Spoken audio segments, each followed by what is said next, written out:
Hello, my fellow students, and to our FIC, Dr. Melinda. I am here today to cover the topic of the principle of clear and effective writing for radio.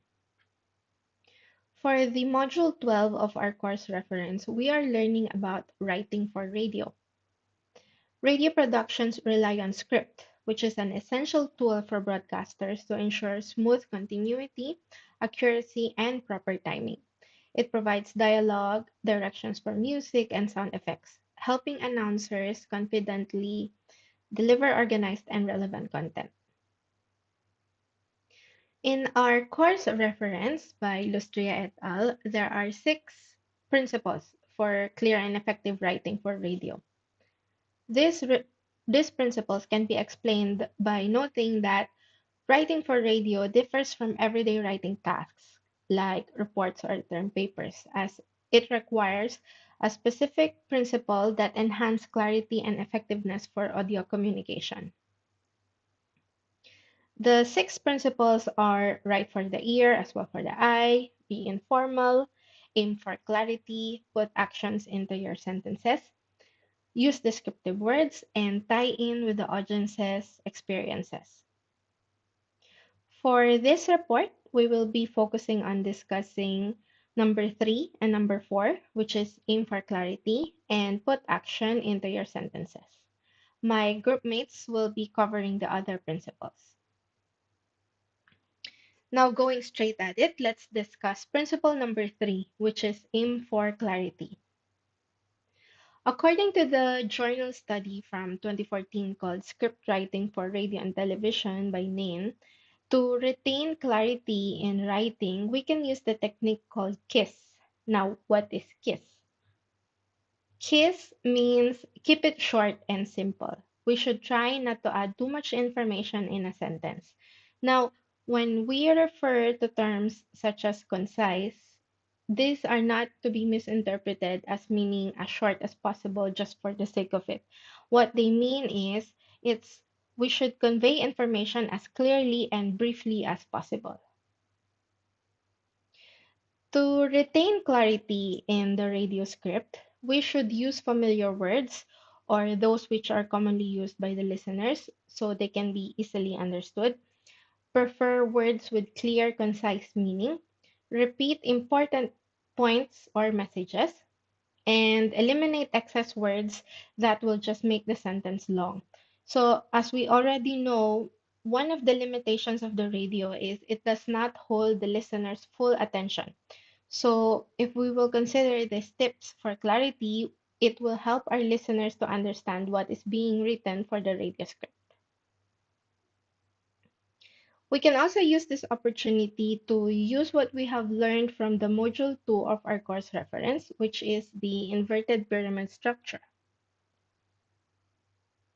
This is the method to use in writing a good news story, and that is by beginning with the most important information and then to follow with the supporting information and ending it with the least important information. We can also simply view this method by writing the beginning of the script with information that the listeners need to know. So this is by answering the who, what, when, where, and why of the news, followed by the supporting details and background information that listeners can appreciate and consider as nice to know information. Now we can go to discuss the principle number 4, which is put action into your sentences. We can simply do this by using active verbs instead of using passive ones. Since radio relies solely on words without visuals, the script should convey emotion to help listeners easily imagine what is being described.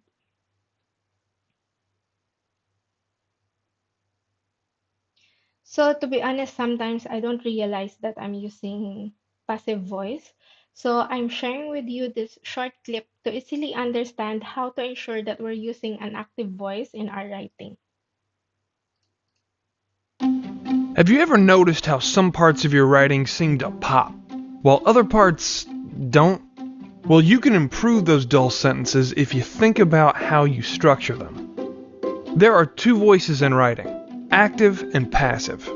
In the active voice, the subject of a sentence acts, like Neil Armstrong walked on the moon. The active voice is direct, clear, and easy to read. With the passive voice, the subject is acted upon, like the moon was walked on by Neil Armstrong. Although the passive voice is still grammatically correct, it typically doesn't carry the same energy or clarity as the active voice. For starters, its structure can feel clumsy and unnatural, which makes your writing harder to read. It also tends to use more words than the active voice. Over the course of a document, all those extra words can make your writing drag. Here's how to spot the passive voice. Look for phrases like was visited, has been cleaned, or will be built. Each one has a to be verb, like was, has been, or will be. That's followed by an action that's already happened, like visited, cleaned, or built. The person or thing doing the action comes last, if they're mentioned at all. If you see these parts together, there's a good chance the sentence is in passive voice. Overall, we recommend using the active voice more often than the passive. This will help keep your writing snappy and efficient. Here's how to change a sentence from passive to active. In this example, Jacob is our subject and tossed is the verb. Just move Jacob to the beginning of the sentence, cut out unnecessary words, and rearrange a few others. Now, the money was tossed into the air by Jacob becomes Jacob tossed the money into the air. The delivery is briefer, clearer, and more immediate. Although active voice is incredibly useful, the passive voice is occasionally the better choice.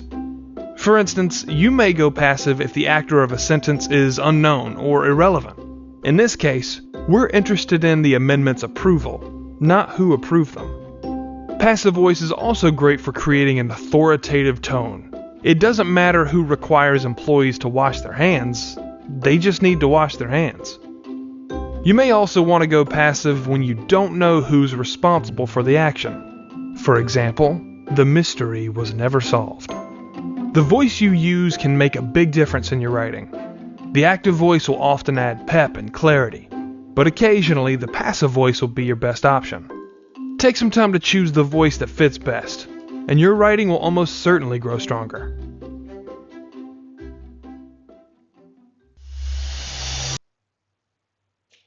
That concludes my report for today. And before we end it, I'd like to share this video to give us a little break in studying. Pretend you are scrolling TikTok and you came across this radio DJ challenge video or post wherein you have to read the radio script before the timer ends. I will also include the original TikTok video link in my report so you can do it the original video uploader if you wish to do so.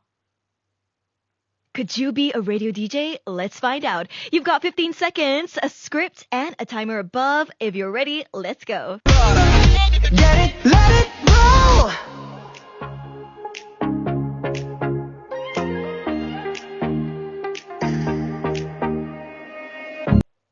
So, to be fair, I will also try to do it.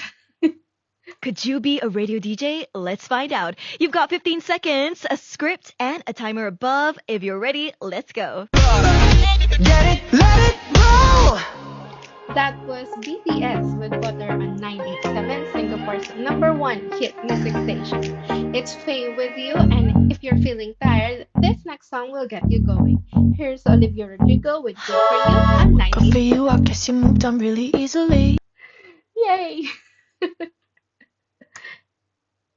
Now, to continue our learning engagement, I will be leaving these questions in the discussion forum. As usual, please feel free to answer either any of them. Here are the references I've used for this report, and thank you very much.